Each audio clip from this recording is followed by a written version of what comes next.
봅시다. 앞서 우리는 교회와 교회 회원에 대해서 살펴봤죠. 교회 회원이 어떻게 이루어지는지 예정과 이런 것들에 대해서 봤습니다. 그리스도의 몸으로 구성된 교회의 시스템에 대해서 살펴볼 것입니다. 해문역 사도신경에는 성도의 교제로 번역했지만 이전 번역이 이전 버전 이전 버전 사도신경은 뭐라고 되어 있죠? 교통이라고 되어 있습니다. 우리는 교통과 교제라는 의미를 사용하지만 라틴어에서 이제 이 언어를 가져왔거든요. 그러니까 이제 커뮤니오라고 합니다.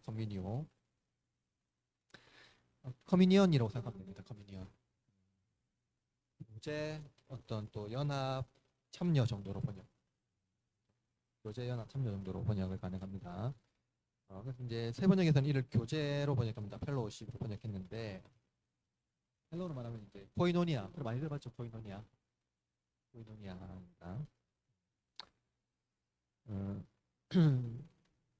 그러나 이제 교제의 의미에는 교통이 있습니다. 교통. 그래서 이제 일반적으로 우리가 교제한다는 의미는 여러분 교제한다는 그 단어를 떠올리면 어떤 걸 연상합니까? 교제. 하기. 소통한 어떤 의미의 소통인가요? 소통하다는 어떤 커뮤니케이션? 그렇게도 볼 수가 있죠. 근데 커뮤니케이션하고는 좀 있을 것 같은데. 사기입니다. 사기입니다. 일단 왜냐하면 성도의 교제는 그리스도의 몸된 교회에 참여한 자들이 누리는 사기입니다. 그러니까 이제 교회에 참여한 자들이 누리는 사기입니다.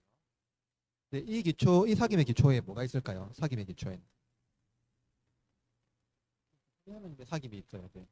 그죠? 참여하는 게 사김.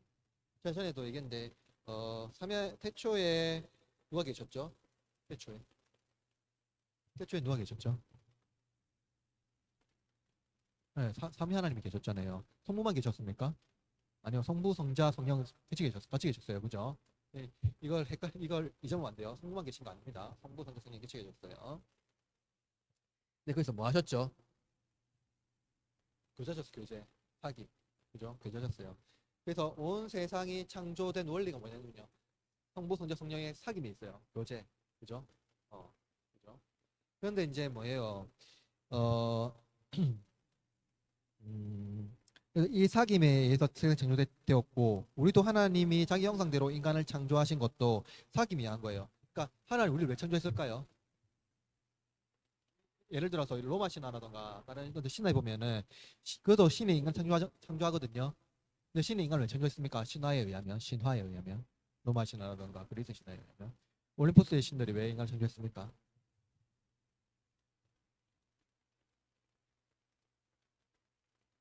신들이 왜 인간 창조했어요? 신들이 하나님 신들 그러니까 인간이 생각하는 신들이 그 신화에 나오는 신들이 인간을 왜 창조했습니까? 쉽게 생각하면 되는데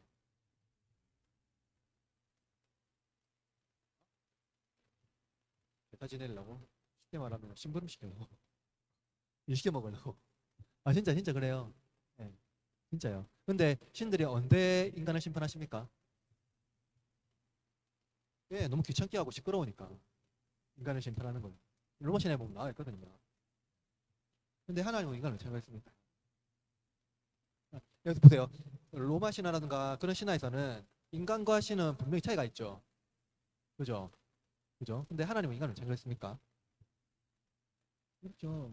평소 천재인데 왜 창조했을까요? 그러니까 교제하려고요. 사귀려고요. 그러니까 그러기 위해서 인간을 창조하신 거예요.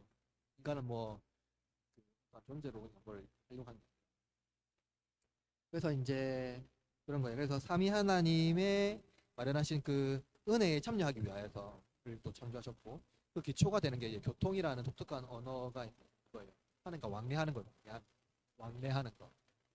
서로 왕래하고 그를 이제 그게 이제 교제의 행동이고 따라서 교제란 복음의 모든 약속들에 동등하게 참여하는 거. 그죠? 모든 사람이 그러니까 교제. 그러니까 이제 우리 성도가 누구의 약속에 참여하는 겁니까? 하나님의 약속에 참여하는 거.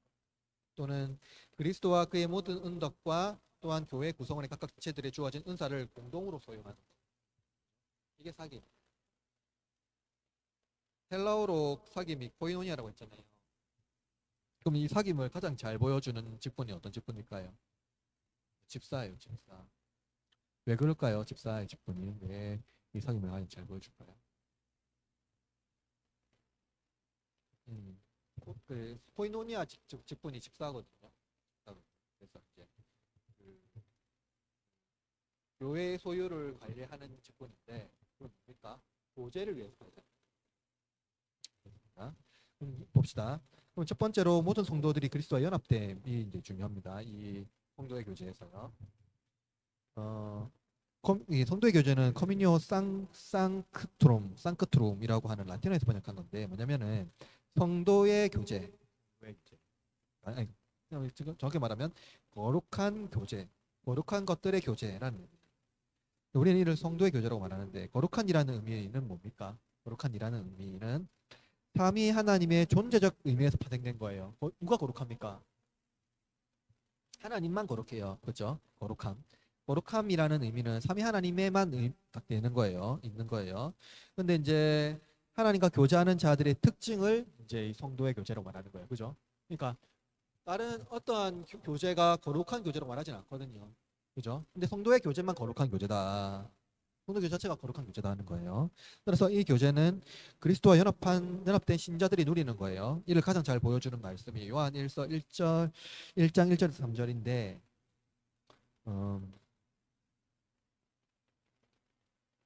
읽어볼게요. 태초부터 있는 생명의 말씀에 관하여는 우리가 들은 바요, 눈으로 본 바요, 자세히 보고 들은 바요, 눈으로 본 바요, 자세히 보고 우리 손으로 만진 바라. 읽어볼까요? 이 생명이 시작.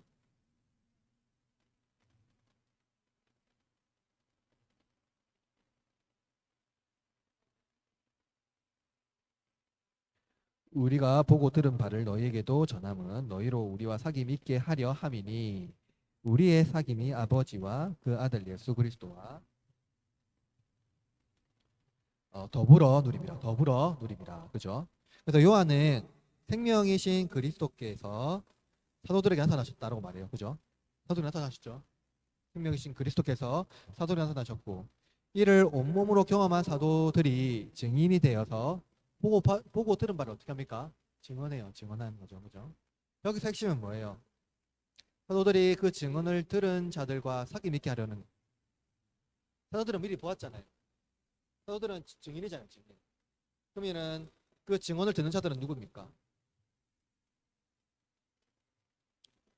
그 아직 그리스도를 알지 못하는 자들이죠. 증언을 들어야 되는 자들이니까. 근데 어떻게 합니까? 증인과 증언을 들으지 못한 자들하고 어떻게 합니까? 사귐 있게 하는데 그 사귐을 아버지와 함께 사귀는 더불어 누리는 거죠. 아버지하고도 사귐 예수 그리스도와 함께 더불어 누리는 거. 그죠? 그러니까 성도의 교제는 뭐예요? 그냥 사람들끼리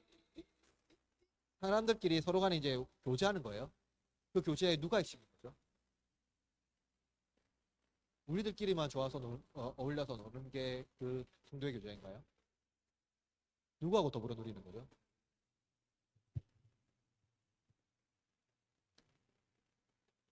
이 요한일서 1장 3절에 나와 있잖아요. 우리의 사귐은 아버지와 그 아들 예수 그리스도와 더불어 누림이라 되어 있죠.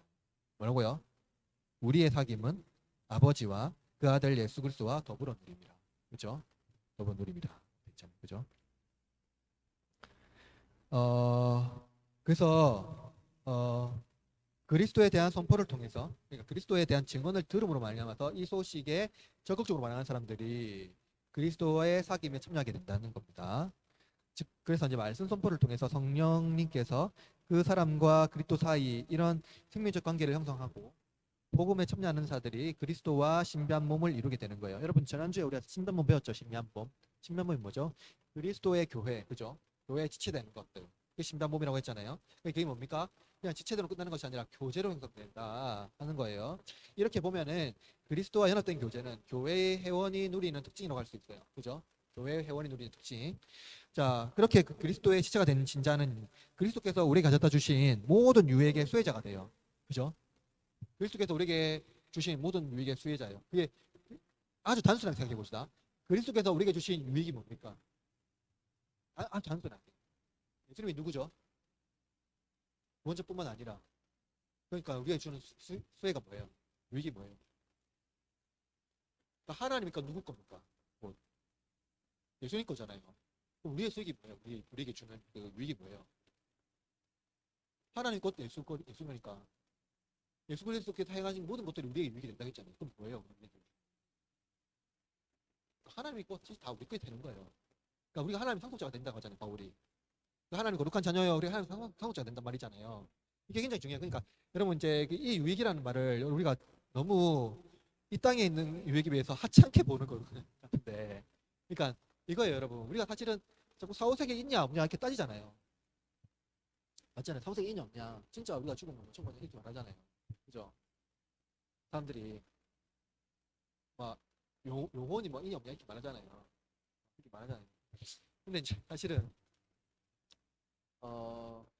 이거죠. 그 뭐 우리가 그런 어떤 증언을 할 그런 건 아니지만은, 그러니까 우리가 굉장히 유물론적 세계, 그러니까 보이는 것만 이제 믿는 어떤 그런 것들이 많은 것 같은데, 그러니까 우리가 받는 유익이, 그러니까 천지의 창조주께서 세상을 창조했잖아요. 근데 이 세상 창조했을 때 안 보기 창조했습니까? 보기 창조했습니까? 그게 다 우리 거라고.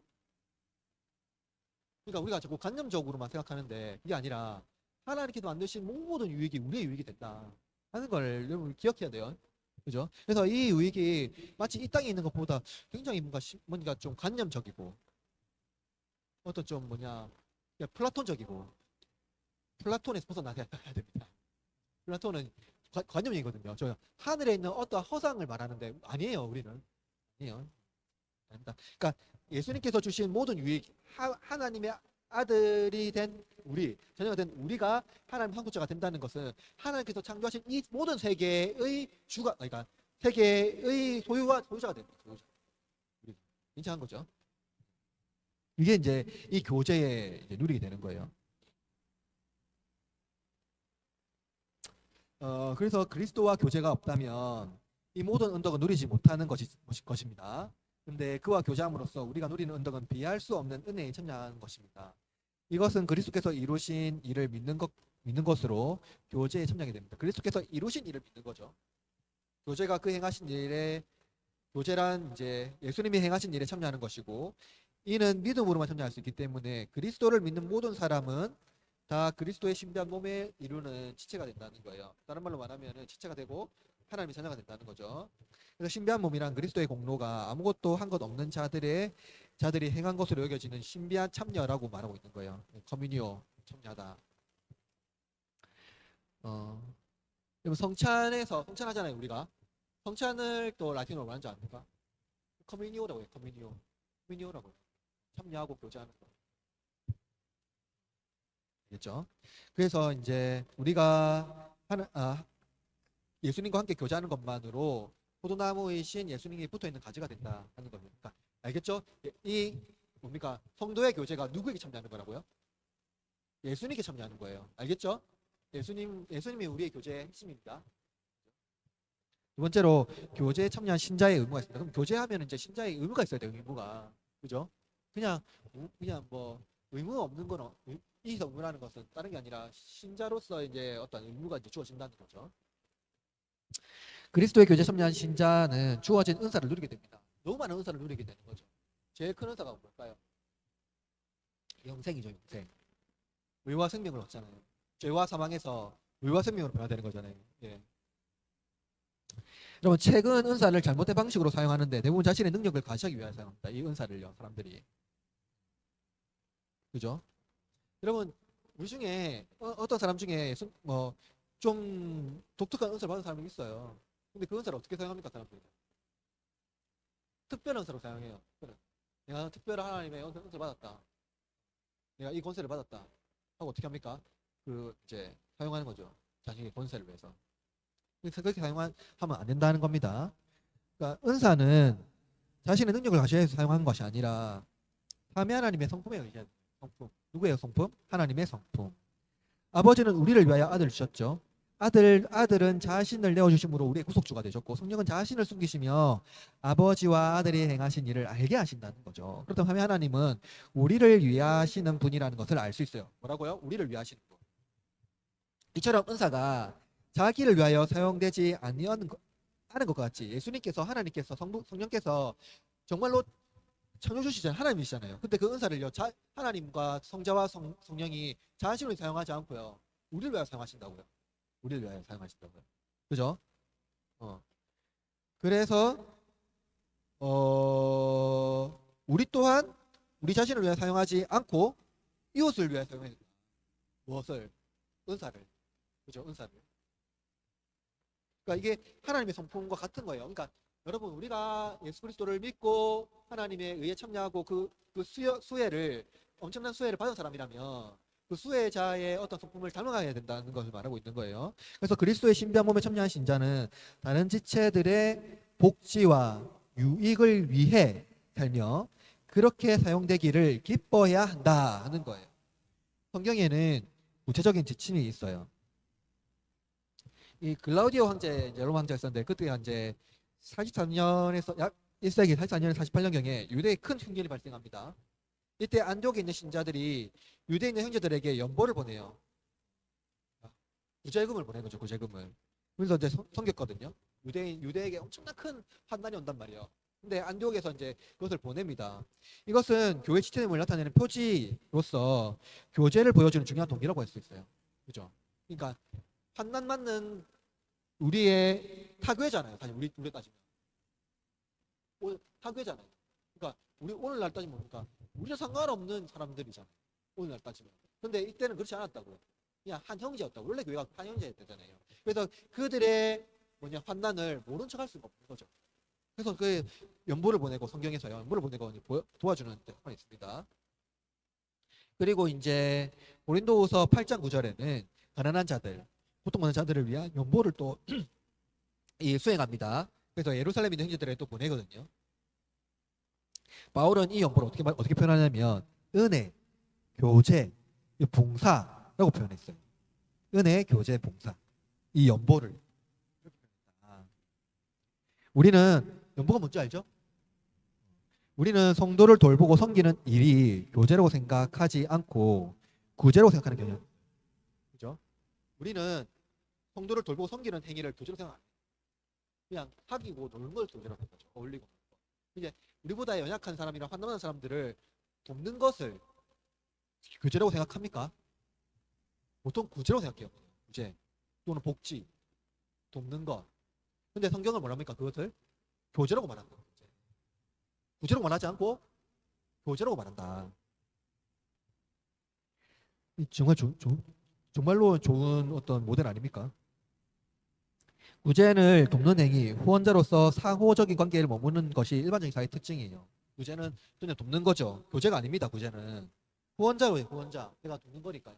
그러면 어떻게 합니까? 내가 후원자기 때문에 돕어주니까 어떤 관계가 맺어져요? 상호적인 관계가 맺어질 수밖에 없어요. 그죠? 이게 일반 사회 특징이라는 거예요. 그러나 구제를 교제라고 말하는 공동체가 없냐면 교회라는 거죠. 이것이 교회가 누리는 교제의 특징이라면 상호성이 아니라 그 기독교 독특한 언어인 아가페, 그죠? 사랑이라는 이 기독교 언어로 이해되어야 한다는 것을 알 수 있어요. 그죠? 그래서 이 교제라는 것은 여러분 아가페가 뭐예요? 아가페 그 사랑이라는 이 뜻을 풀이하면 어떤 사랑입니까? 아가페는. 그래, 조건 없는 사랑이에요. 조건 없다 할 때, 그래, 조건 없다고 했을 때 상호성이 거기에 있을 수 없잖아요. 그죠? 그런 거예요. 교제라는 거에 이 아가페가 포함이 되어 있는 거죠. 기독교적 교제. 그러니까 우리가 일반적으로 말하는 교제에서 이 상호성을 빼놓고 교제할 수 없습니다. 반드시 상호성이 제한되어 있는, 상호성이 있는 상태의 교제가 가능해요. 이걸 빼놓고 교제할 수 없거든요. 그죠? 근데 기독교 교제는 아가페가 없는 교제가 문제가 아니에요. 그래서 사귐은 삼위 하나님께서 우리에게 행하신 은혜에 참여하는 것이다. 우리 중에 하나가 되심으로 아버지 우리 사이 화해를 이루신 그리스도의 공로에 참여하는 것이 교제다. 교제가 사귐이 될 수 있는 강력한 동기가 그리스도께서 자신을 내어주신 그 사랑에 기초한다면 우리도 그 교제가 상호적인 관계를 형성하지 않고도 사귐이라는 공동체적 문화를 형성할 수 있다 하는 거예요. 그리고 이러한 사귐의 공동체가 사귐이 공동체를 형성하는 기초가 된다면 이 사귐에서 소외되는 형제 자매가 발생해서는 안 된다. 아시겠죠? 이것이 교회의 규모를 결정하는 가장 큰 요인이라면 교제가 관념 혹은 개념이 아니라 실제적인 삶의 형태가 되는 거예요. 그죠? 그러니까 이거예요, 여러분. 교제하는데 우리가 모르는 사람이 있을 수 있습니까? 소외된 사람이 있을 수 있어요? 네, 그게 이 교제라는 게 교회 공동체를 형성하는 규모, 어떠한 사이즈가 된다면 우리가 어떠한 교회를 세워 나가야 되는지는 당연히 알게 되는 거잖아요. 그죠? 그게 우리는 마치 하나님의 사랑과 이웃을 섬기는 것과 교제 이런 것들을 관념적으로만 이해해요. 실천적으로 생각하지 않는다는 거죠. 그죠? 관념적입니다. 성경은 관념적이지 않았다.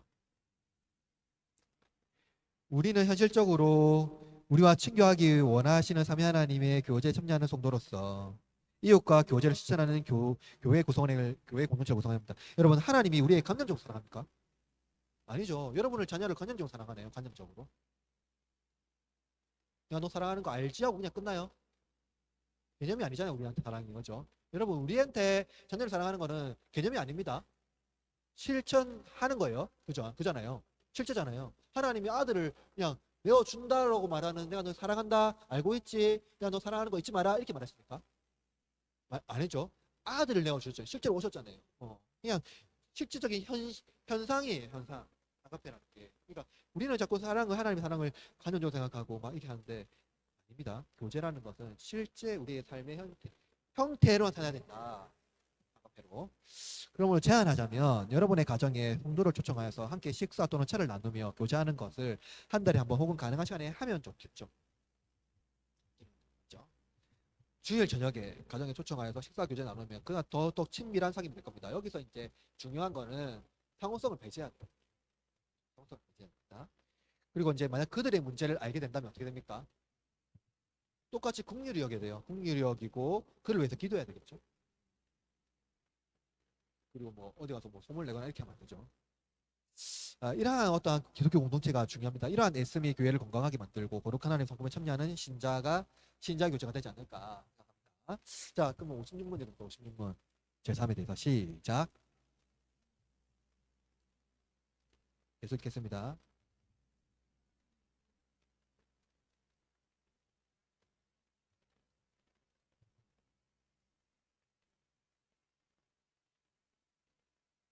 오히려 하나님께서는 그리스도의 의를 결코 정죄함에 이르지 않게 하십니다.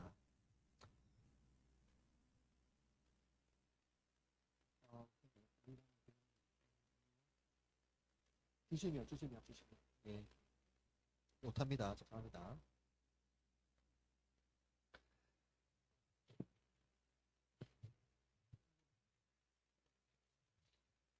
자, 봅시다. 자, 제3에 있어서 핵심은 세 가지예요. 첫째는 뭐냐면 제3은 하나님께서 죄를 더 이상 정죄의 근거로 기억하지 않는다는 거예요. 그죠? 이게 사실 우리는 안 되잖아요. 우리가 죄 지으면 용서한다고 해서 항상 그 죄를 자꾸 떠올리잖아요. 자꾸 어떤 죄를 되면 이전에도 그렇지 않았나. 그리고 과거의 것을 자꾸 기억해서 끄집어내잖아요. 그죠? 둘째는 뭡니까? 둘째로는 그 근거는 오직 그리스도의 십자가와 온전한 순종이라는 거예요. 제3의 근거는. 셋째로는 제3은 성도를 감사와 회개와 거룩한 삶으로 부른다 하는 겁니다. 첫 번째로 그러면 재용서란 무엇인가를 봐야 되겠죠. 그러면 재용서는 하나님께서 우리의 잘못을 모른 척 하시는 걸까요? 모른 척 하는 것 아닙니다. 그죠? 모른 척 하는 거 아니에요. 또한 우리의 죄를 가볍게 여기시는 것도 아닙니다. 모른 척 하는 것도 아니고 가볍게 여기지 않으면 그것은 무조건 그 죄에 대한 죄책을 받아야 되는 거잖아요. 재용서가 있을 수 없습니다. 그죠? 그래서 재용서는 거룩하신 하나님 앞에서 죄인이 더 이상 정죄받지 않도록 하나님께서 그리스도 안에서 죄의 책임과 형벌을 제거하시고 의롭다 하신 거 말한 거예요. 그러니까 재용서에서 중요한 것은 의예요. 의. 하나님의 의. 의롭다 하심. 성부께서는 성자께서 행하실 순종이 불순종의 자녀였던 우리가 행한 순종으로 여기심으로써 불의한 우리를 의로운 아들같이 여겨주시는 거예요. 그렇죠? 그러므로 재용서는 의롭다함을 얻는 것 같아요. 시편 104편 12편에는 이렇게 말합니다. 한번 읽어볼까요? 동의서에서 시작. 동의서에서 먼 것 같이 우리의 죄가를 우리에게서 멀리 옮기셨으며. 미가 7장 19절 시작. 다시 우리를 불쌍히 여기셔서 우리의 죄악을 발로 밟으시고 우리의 모든 죄를 깊은 바다에 던지시리다. 그죠? 이 뭡니까? 죄를 어떻게 하나님께서 다루시냐면, 우리가 하나님께서 용서받았다면, 칭찬받았다면 이제 죄가를 우리에게서 아예 모르게 하신다. 아예 멀게 하신다 하는 겁니다. 이 말씀은 재용서가 감정적 위로가 아니라 죄인을 향한 하나님의 의의 선언이라는 것을 알 수가 있다는 겁니다. 따라서 재용서는 칭의의 한 측면이다. 하나님은 그리스도를 믿는 자에게 더 이상 정죄의 근거를 삼지 않는다. 그죠? 예수를 믿는 자에게 더 이상 죄의 어떠한 요건, 죄의 근거를 잡지 않으신다 하는 겁니다. 그리고 그리스도의 의를 전가하신다는 거예요. 여러분 56문에 보시면 죄가 없었다 말하지 않고 그리스도의 의를 나에게 선물로 주시며 결코 정죄함에 이르지 않게 하십니다 라고 말합니다. 여기서 중요한 것은 죄 용서가 교회 안에서 이루어진다는 거죠. 사도신경은 거룩한 공교회와 성도의 교제, 다음에 죄를 사하여 주시는 것을 고백하고 있어요. 이는 공교회 안에서 재용서가 이루어지기 때문이라는 거예요. 교회의 복음 선포를 통해서 그리스도께서 행하신 일 덕분에 재용서가 이루어졌음을 이제 선언하고 있는 겁니다. 그래서 설교가 죄의 용서를 선언하는 하나님의 행위라는 거예요. 즉 재용서는 교회 내에서 설교를 통해서 신자에게 적용되며 이는 윤리적인 차원이 아니라는 겁니다. 그렇다고 해서 교회의 목사에게 그 원인이 있는 것도 아닙니다. 그러니까 권한이 있는 것도 아닙니다. 여러분, 제가 여러분의 제 사함을 할 수 있는 권한이 있습니까? 없어요. 그죠? 나아가 교회 안에서 재용서가 있는 것은 교회가 하나님을 위해 하나님의 온전한 행물을 담아두신 그리스도의 신비한 몸이기 때문이라는 겁니다. 여러분 이거예요. 그 재용서의 근거는 목사의 권위에 있는 것이 아니라 삼위 하나님의 용서하심이 있어요. 그리스도의 속죄에 있습니다. 그래서 목사가 설교를 통해서 제사함을 선언합니다. 분명히 합니다. 선언하는데 그 목사의 권위가 있는 것이 아니라 우리를 위하여 죄를 대속하신 예수 그리스도의 권한, 하나님 삼권하나님의 권한, 삼위 하나님의 권한이 있다는 거죠. 그죠? 그래서 목사가 거기서 이 제사함을 선포하고 침례하더라도 목사도 제사함을 받아야 되는 성도입니다. 아시겠죠? 정리하자면 재용서는 하나님께서 그리스도 안에서 죄인을 정죄하지 않으시고 그리스도의 의를 전가하여 자기 전제로 입양하신 은혜로운 사역이라는 거예요. 그리고 이 사역은 교회 안에서 이루어지므로 교회의 회원권을 얻는 것과 같습니다. 그러므로 여러분이 지역교회의 회원이 된 것은 재용서의 측면에도 매우 중요하다는 거예요. 재용서의 근거입니다. 그리스도의 십자가와 전적인 용서와 이제 순종에 관한 겁니다. 재용서의 근거는 우리의 회개 자체가 아니라는 거죠. 종종 어떤 이들은 눈물, 결심 정도로 이제 재용서를 이해하는데 설교 중에 눈물을 훔치는 행위로 자신의 회개를 증명해야 해서는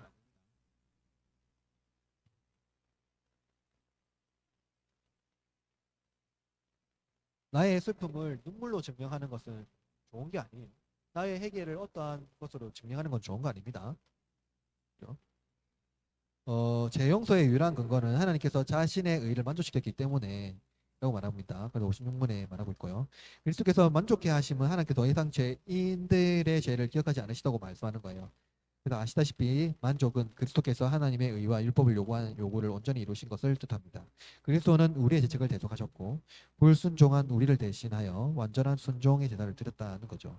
여기서 우리는 그리스도의 순종의 두 가지 측면을 이해해야 되는데요. 하나는 수동적 순종, 하나는 능동적 순종입니다. 수동적 순종, 이것은 그리스도께서 십자가에서 우리의 죄값을 죄값과 저주를 담당하신 순종입니다. 그래서 이제 수동적이라고 해서 그리스도께서 원하지 않는 순환을 당하셨다고 생각해서는 안 돼요.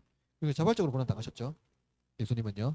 그래서 수동적이라는 의미는 대속하신 측면에서 죄인이 감당해야 할 형벌을 의로운 자가 대신 받았다 하는 거에서 수동적이다 하는 거예요. 둘째, 능동적 순종입니다. 여기서 이것은 그리스도께서 태어나심부터 죽으심까지 하나님의 율법을 완전히 지키신 순종을 말해요. 우리는 하나님 앞에서 불순종한 자녀들이죠. 그리스도는 우리를 대표해 완전한 순종을 대신 드렸습니다. 순종을 드렸어요. 하나님 앞에서 드렸어요. 그러므로 하나님은 우리의 불순종을 그리스도로 전환시켰고 그리스도의 의가 의가 우리에게 전가된 것을 말해주고 있습니다. 이것은 고린도후서 5장 21절에 말해주고 있는데요. 하나님이 죄를 알지도 못하는 이를 우리를 대신하여 죄로 삼으신 것은 우리로 하여금 그 안에서 하나님의 의가 되게 하려 하심이라. 교부 아타나시우스는 말씀이신 그리스도께서 죽을 수 있는 몸을 취하신 이유를 말하고 있는데요. 그 몸을 모든 사람을 대신하여 들이시기 위함이라고 말해요. 그래서 교부는 불멸하는 하시는 하나님이 필멸하는 인간이 되신 이유를 필멸하는 인간으로 하여금 불멸하는 하나님이 되게 되려는 것이다라고 말합니다. 그리고 개혁신학자들은 그리스도의 성육신과 십자가는 죄책을 담당하고 하나님의 공의 만족시키는 대속의 사건이라고 말하고 있어요. 그래서 죄용서는 넘어갑니다. 죄용서는 하나님의 사랑이 하나님의 공의를 이렇게 돌아가는 것이 아니라는 거예요. 5페이지. 오히려 이것은 하나님의 사랑과 공의가 마주하여 만족시키는 사건이라는 것을 말해주고 있습니다. 자, 세 번째로 죄사함을 받은 이들은 어떻게 살 것인가입니다. 죄사함을 받은 사람은 더 이상 죄의 종으로 살지 않습니다. 그러나 동시에 죄를 가볍게 여기며 살지도 않는다는 거죠. 회개하지 않는 자들은 죄를 가볍게 여깁니다. 그러나 죄를 회개한 자들은 결코 죄를 가볍게 여기지 않는다는 거죠. 왜냐하면 나의 죄 때문에 하나님의 아들이 죽을 정도의 죄라는 것을 알기 때문입니다. 나의 죄가. 따라서 56문은 나의 모든 죄와 내가 일평생 싸워야 할 나의 죄악된 본성이라고 말하고 있어요. 이것은 제사를 받는 성도도 평생 죄와 싸워야 함을 말해주고 있습니다. 그러므로 제사를 하는 성도의 삶은 세 가지 방향으로 나타나는데요. 첫 번째로 어떻게 나타나냐면 제사를 받는 자는 계속 회개하며 살아갑니다. 그죠? 회개하며 살아갑니다. 죄사함은 회개를 끝나는 것이 아니라 이제 제사 받았으니까 회개할 필요가 없을까요? 구원파는 회개합니까 안 합니까? 회개 안 해요. 왜 회개 안 할까요? 구원 받았으니까 회개할 필요가 없단 말이에요. 그리고 그 사람들은 구원 받은 날짜를 다 기억하고 막 그걸 기억하고 막 아무튼 기억합니다. 그래갖고 그것을 기념일로 삼아요. 근데 참된 신자는 어떻게 합니까? 예수님 다시 오실 때까지, 아니 내가 이 땅에서 숨이 멎을 때까지 끊임없이 회개해야 돼요. 이 죄를 지으라는 말이 아닙니다. 우리는 용서받기 위해 회개하는 것이 아니라 이미 그리스도 안에서 용서 약속을 받았기 때문에 하나님 앞에 나아가 회개하는 겁니다. 용서하면 약속을 받았어요. 그러니까 하나님께서 용서하셨기 때문에 끊임없이 하나님 앞에 나아가는 거예요. 하나님께서는 우리 아버지는 나를 용서하실 거예요 하는 그 신뢰와 믿음을 가지고. 죄는 영혼을 병들게 하는 치명적인 종양입니다. 이 치명적인 종양을 치료하는 것이 성경이고, 말씀사역자는 성경을 신자들에게 먹여야 합니다. 회개하는 자들만이 성경을 의지하여 영혼의 질병에 벗어날 수가 있어요.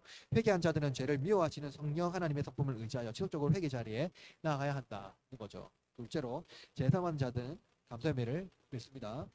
여러분, 죄 용서는 방종을 허가하는 것이 아닙니다. 그죠? 죄 용서했으니까 이제 마음대로 살아야 된다는 거 아니죠. 우리가 지속적으로 질문하고 이야기하는 것은 구원 이후의 삶이에요. 구원 이후. 여러분, 도덕이 의의 근거는 할 수 없죠. 도덕적인 것이 의의 근거. 우리의 의의 근거는 누굽니까? 오직 뭡니까? 예수님밖에 없어요. 우리의 의의 근거는요. 예수님께서 행하신 그 순종, 십자가밖에 없습니다. 우리의 어떤 도덕적인 것들이 의의 근거가 될 수 없어요. 그렇다고 해서 그리스도인들은 도덕적인 상과 아예 상관없는 사람들입니까? 아니에요. 그리스도인은 어떤 사람이에요? 그리스도인은 세례받아 예수 그리스도를 믿음으로 세례받은 사람들을 그리스도인이라고 해요. 그럼 그리스도인은 어떤 사람들입니까? 도덕적이어야 돼요. 그리스도인은 도덕적이어야 됩니다. 그죠? 의를 위하여 도덕적인 될 건 아니지만 그리스도인이 된 사람은 도덕적이어야 한다는 거예요. 즉 성화가 없는 삶은 구원받은 자의 삶이 아니라는 거예요. 성령께서 신자 안에 내주하심으로 성령의 열매를 맺도록 하십니다. 성령의 열매를. 성령의 열매는 성령의 무장을 통해서 취할 수가 있어요. 죄와 사망 중에서 순종하신 그리스도의 성품으로 무장한 신자는 성령의 열매를 맺습니다. 이처럼 신자는 평생 죄사함에 대한 감사의 열매를 맺어야 한다는 거죠. 자기 의로 살아가는 자가 아니라 감사로 살아가는 자는 겸손하신 그리스도를 닮아감으로써 그의 의로움에 참여하는 자가 된다는 겁니다. 세 번째로 제사함을 받은 자는 교회 안에서 복음을 누리며 성장합니다. 제사함은 개인적인 선언이 아닙니다. 개인적인 선언이 아니라 복음 설교를 통해서 그죠? 공동체적으로 제사함을 공표하는 거예요.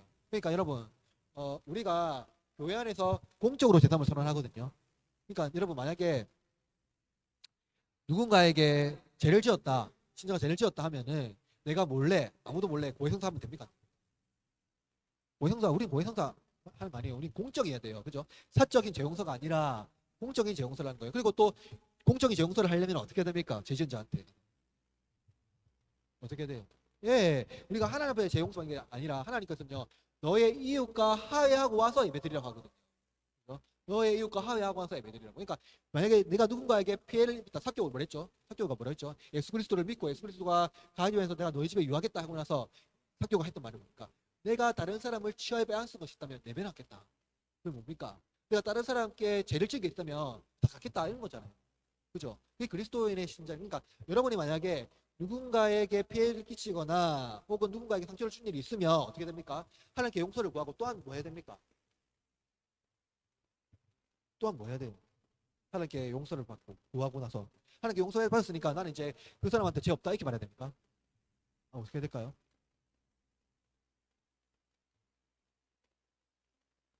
그 사람한테 가서 속죄를 해야 돼요. 속죄해야 돼요. 실제로 피해를 보상해 줘야 되고요. 속죄를 해야 됩니다. 그죠? 그게 진짜 참된 신자의 어떤 복음적 삶이라는 거죠. 이 공동체적 선포라는 겁니다. 그래서 이제 이런 목회자가 제3의 근거를 제공하는 것처럼 삼위 하나님께서 우리의 죄를 용서하는 근원이라는 거예요. 공적인 선포가. 그러니까 이제 뭡니까? 캐톨릭에서는 고해성사 하잖아요. 그래서 이제 캐톨릭의 어떠한 그 뭡니까? 그것도 하나님이 한다고 하지만 사제가 어떠한 권한이 가지고 있다고 말하거든요. 근데 우리는 그렇지 않습니다. 아시겠죠? 자, 칼빈도 이 점을 분명히 하는데요. 그는 열쇠의 권세가 복음 선포에 분리된 권세가 아니라 그의 능력은 복음의 은혜가 신자의 마음에 공적으로나 사적으로 인치는 데 있다고 보았다고 말하고 있어요. 또한 말씀사역자는 그리스도 안에 있는 모든 사람에게 제사함을 약속하고 그리스도를 거부하는 자에게는 정죄를 선언한다고 설명하고 있습니다. 따라서 우리는 로마 교회와 같이 사제의 사법적 권한을 인정하지 않는다는 거죠. 목사는 그리스도의 제사함을 근거로 그리스도를 선포하는 사역을 감당할 뿐 재용서의 권한이 전혀 없다. 목사도 재용서 받아야 하는 신자이다. 그러므로 재용서 받는 성도는 죄책에서 해방되었기 때문에 담대함으로 살아가며 죄의 권세에서 해방되었으므로 거룩함을 살아가야 한다 하는 거예요. 이는 교회 안에서 복음의 선포를 통해서 얻게 됐다. 그리고 여러분이 이 복음의 선포를 끊임없이 들어야 한다 하는 겁니다. 정리하면 오늘 이제 55분, 56분에서 교회 안에서 베풀어지는 성도의 교제와 제사함을 이제 살펴봤습니다. 오늘 이제 본 성도의 교제는 삼위 하나님의 사귐에 참여하는 거예요. 그죠? 하나님께서 우리가 사귀기 위해서 우리를 참여하셨고요. 그죠? 그리고 하나님께서 우리를 구원하신 것도 우리가 하나님의 거룩한 백성으로서 하나님과 교제하기 위하여서. 그죠? 예수님께서 성만찬을 주신 거 뭡니까? 내가 너와 더불어 먹는 거예요. 더불어 먹는 거예요. 그죠? 더불어 먹는 거예요. 그죠? 그겁니다. 그래서 여기서 우리가 죄와 함께 할 수 없기 때문에 회개하여 제사함을 얻는 신자들이 참여할 수 있고요. 바로 교회가 이 사역을 감당하는 중요한 공동체다는 거예요. 그러므로 교제와 재용서는 서로 긴밀하게 연결되어 있다. 그러는 장로교회 공동체가 이러한 사귐이 넘치는 재용서 받은 공동체로 또 서기를 바랍니다.